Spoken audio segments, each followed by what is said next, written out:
Alright, last bowl pick for December 28th. It's the Buffalo Wild Wings Bowl. That's right, the B-Dubs Bowl.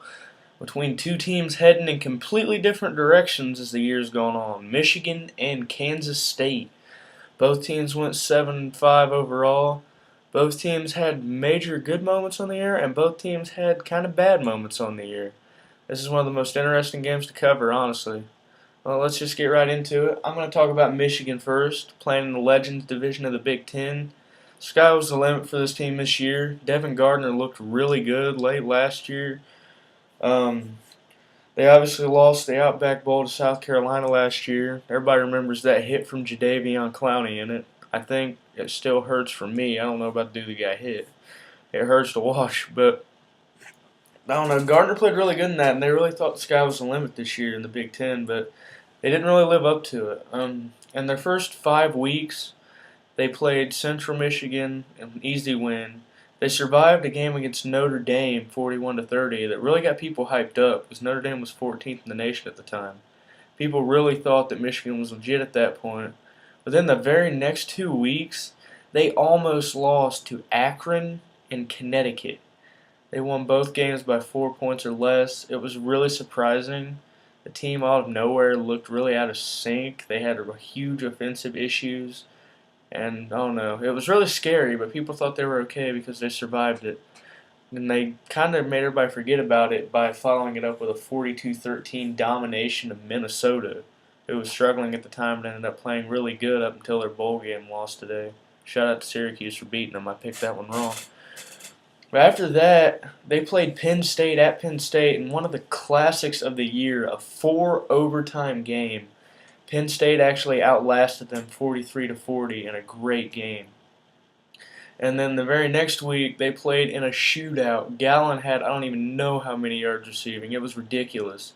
And they beat Indiana 63-47. So even after that loss to Penn State at the time, they were 6-1, already bowl eligible, looked like they were going to be one of the best teams in the Big Ten.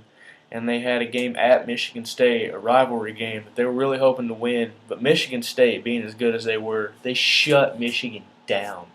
They beat them 29-6, kind of humiliated them, honestly.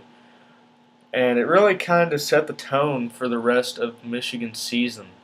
They got beat the very next week by Nebraska 17-13.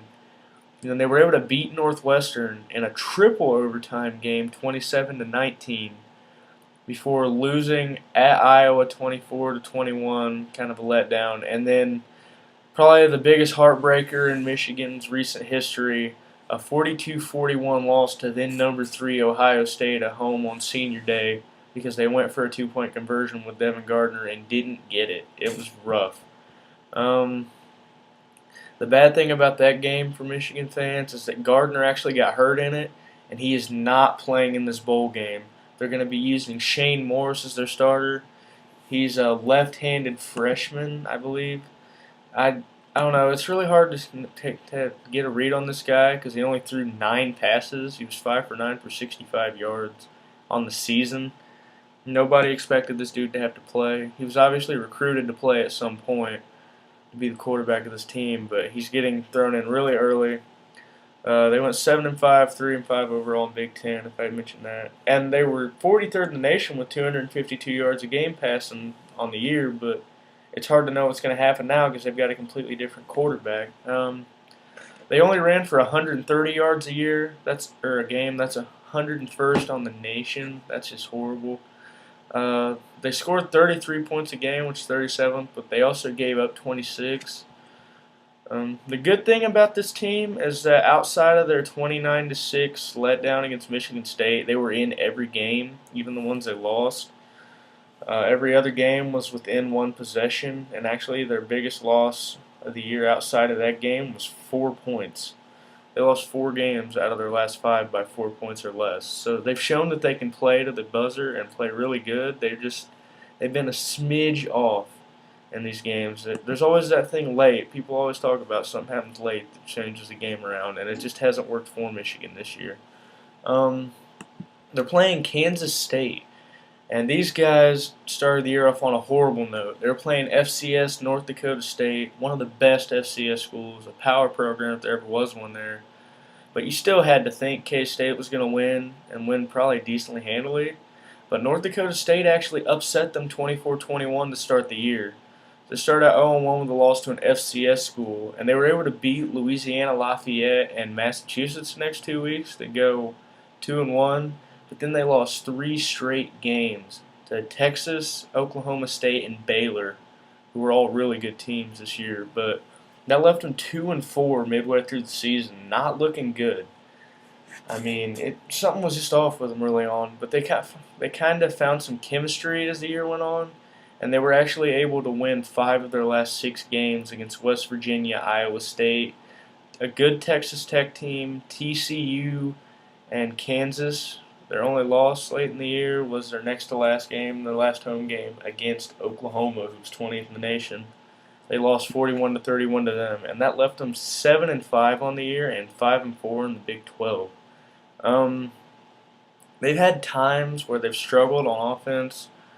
They only put up 220 yards a game passing, 74th in the nation, and they put up 180 rushing, which is 53rd. But overall, that's about 400 yards a game, which isn't bad, but it's not good either. It's very pedestrian. They put up 33 points a game, which is good, but they gave up 23, which is not bad. They're both top 40, but they've shown some times where they've had issues with it.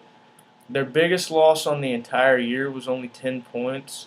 That happened 3 times: Texas, Baylor, and Oklahoma. So they've been in every game. They've just been a smidge off. They lost each game close, which is good. It's just like Michigan. They lost each game close, which means they were always competitive. They just never quite got it. I think this game could come down to the wire. I say it about every game, but this one's really hard to predict just because you don't know much from Michigan because you don't know Morris. I mean, it could be a blowout, honestly. If he doesn't show up, Kansas State with Waters and Sams, 2 different quarterbacks. Waters has 2,100, nearly 2,200 yards passing and 15 touchdowns, and Sams has 452 yards passing and 4 touchdowns, along with 784 yards running and 11 rushing touchdowns. And he kind of uses both quarterbacks evenly. They get right around the same amount of play time, so it's going to be really hard for Michigan to account for that. And Michigan has struggled sometimes against some of these quicker offenses and teams that are able to spread the field out and do a lot of runs. So we're going to see how it goes here. I can't pick Michigan knowing they've got this quarterback who doesn't know everything going into it. And when they've been trending down and K-State's been trending up. Kansas State are 5.5-point favorites on the spread. They put up a few more yards a game. They're better on third downs, 47.7% compared to 39.4%. They both score about the same amount of points a game, but K-State's been better on offense in both rushing and passing yards per attempt by about a yard more each. Honestly, I think that K-State is going to show up better in this game. I think Michigan, Shane Morris, is going to look rattled early on, and I think they'll be better as the game comes on, but I think K-State's going to get an early lead and be able to hold on to that. I think Kansas State's going to put up a decent amount of points, and I think that Michigan's not going to score until later on. And I honestly think that K-State's going to win this by something around the score of 41-24, with a few late touchdowns kind of sealing the deal. It's my pick for it. Let me know what you guys think in the comments. Feel free to call me out. I know Michigan has some very, very decorated fans. Their fans love them. I hear Go Blue all the time, and I'm in Indiana, in between IU and Purdue, so that's saying something. Let me know what you guys think. Enjoy the game. It ought to be a good one, and good luck to both teams. Thanks, guys.